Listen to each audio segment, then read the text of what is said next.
Yasmina Ramzy here at Arabesque Academy with Crash Class about hands and wrists, where to use them and how to use them.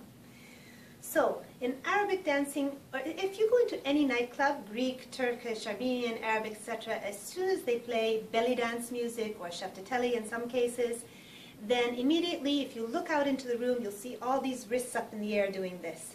You may see some hip accents, but for sure the whole room, there's wrists doing this. So it's a vital part of the dance. But when and how and where is what's important. It's not just willy-nilly when it comes to dancing professionally. So for instance, the forward twist walk. I do my wrist twist on the transition, not on the accent. So I don't want my hand moving at the same time as my hip. I want my hand in place and still, then I move my hip.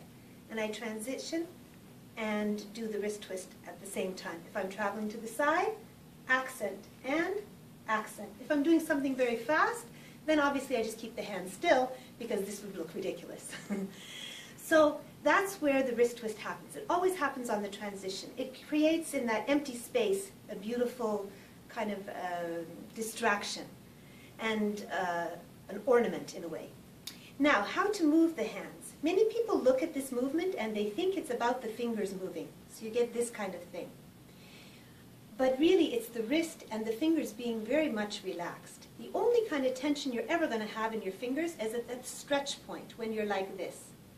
But at any other point, you should be relaxed. You're either like this or relaxed. But the movement generates or starts in the wrist. And what I mean by the wrist is not the back of the hand here. Because if we pull our hand up, pulling from here, we tend to get tension in the fingers. And same thing here. If I push from here, I'm going to get tension in the fingers. Instead, I'm going to think from here. So I'm going to pull up and push down from here. And I'm going to keep my fingers very, very relaxed. So as I pull up, my fingers are just hanging there. You can shake them out. Very relaxed. And I come down, they're still relaxed. But when I get to the bottom, I'm going to push through each knuckle one at a time. 1, 2, 3, 4. And then as I come up from here, I'm going to release them one at a time until they're relaxed again. Relax, relax. And now push 1, 2, 3, 4. And release 1, 2, 3, 4 to come up. If I keep relaxed like this all the time, I'll tend to have less things like, for instance, that big knuckle sticking up. That happens very often. We get this thing. And that's because these knuckles are not engaged, and also the tension. Because we think, oh, we're going to pull up, and we pull up from here. We should have no tension in here ever this way. If anything, we have that stretch this way, but never pulling this way. The curve we have this way usually works out to equal this. So if I can stretch my hand back this much, then when I relax, I should look something like this. Not this. That's too far. That means you're crunching. We don't want to do any crunching. We want to look fluid and relaxed. So for instance, I want to make a wave. I'm going to work from here and let that wave move through my fingers. But really what I'm doing is a series of stretching and releasing through each finger. It's the wrist that goes up and down, and it's the fingers that absorb the movement of the wrist. So it's not fingers moving, it's fingers actually staying still and the wrist moving. And the fingers are absorbing the movement of the wrist. So some good ways to practice are the one I just showed you, where you can push down from here, not from here. Remember, not here, because that'll tense up your fingers. Push from here, keep your fingers relaxed. Let them, at the bottom, push through 1, 2, 3, 4, and let go.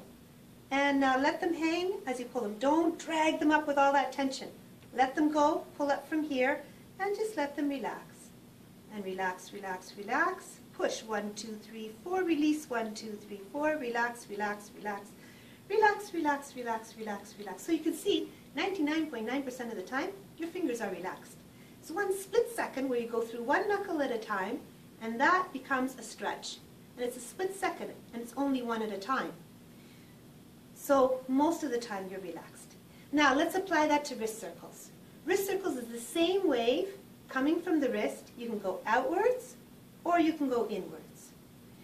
But we're going to start from here, move through the stretch, and relax. So if I'm going outwards, I push, release, relax, relax, relax, relax, relax, relax, relax, push, relax, relax, relax, relax, relax, relax, push. And same thing inwards. Push and then relax, relax, relax, relax, relax, relax, relax. Push, Relax, relax, relax, relax, relax, relax. So again, you can see 99% of the time, my fingers are relaxed. One little push there, but never crunching. And the movement originates in the wrist.